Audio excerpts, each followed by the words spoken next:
አንዳንዴማ እንዲጉዞም እኮ ወደ እንትን ስትሉ አይቻቸዋል።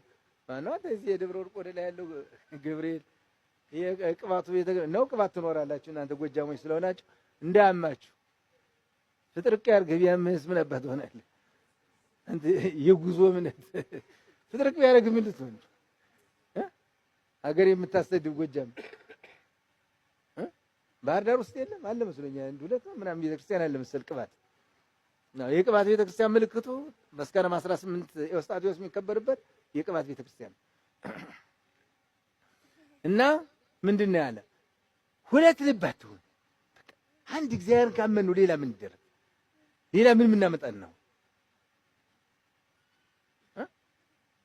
የዚያ የዲማ አካባቢያ ላይ የዝና ጊዮርጊስ ይባላል። አንድ ሰውዬ ምን ይላል? እንዲያው የዝናው ጊዮርጊስ ልጄን ብትገልልኝ 5 ብር እሰጥሃለሁ ይለዋል። አፋፉ ላይ ሆኖ ኋላ ዘወር ይልና ዲማንያ በላንተ ሳይሆንልህም የዲማው ጊዮርጊስ ደግሞ እርዳው እባክህ ብሏል። እንደዚህ ነው እኮ ሰው።